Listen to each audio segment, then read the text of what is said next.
जाय सुबुङा थाजिम दिदोम गोमजोर, जाय सुबुङा थाजिम दिदोम गोमजोर, मोनथिदो बे सुबुङा गावखौ जै खालामबाय, बियो गोजोनखौ नागिरना मोनबाय। बिनि गावखौ फोथायनाय, गावखौ मोनदांनाया गोजोर जाबाय। बियो गावनि इमोसन आबेगफोरनि बिरबायनाय गांखंफोरखौ सावस्रांजोब्बाय।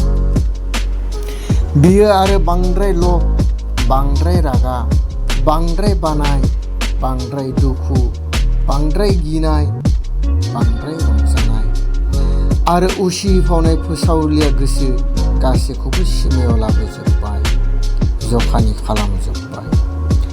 रां रुफानि उन उन खारसोबायला, सोरखौबा फल' खालामना सम थांहोसोला।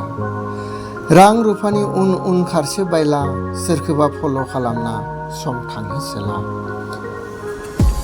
बाय हाजार जेंना जेंसि दुखु दाहा सौसिलांनायनि लामाखौ नागिरना मोनबाय। बियो बाय हाजार जेंना जेंसि दुखु दाहा सौसिलांनायनि लामाखौ नागिरना मोनबाय। बियो आरो रागा जोंसोबायला, बियो आरो रागा जोंसोबायला, रंजानायनि मुङाव आरो बियो रंजासोला। रंजानायनि मुङाव आरो बियो बांद्राय रंजासोला। दुखु दं बुंसोना बियो गाबबाय बायला, खाराव माराव जासोला।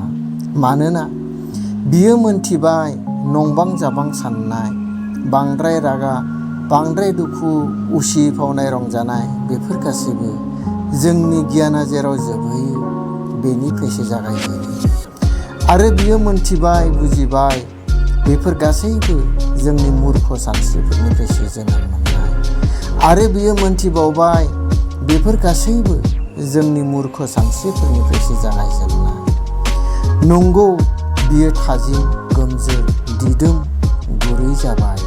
नंगौ बियो थाजिम दिदोम गोमजोर गुरै जाबाय।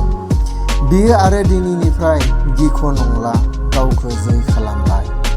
बियो गोजोनखौ गावनावनो नागिरना मोनबाय, गोजोन सुदेम जामारबाय।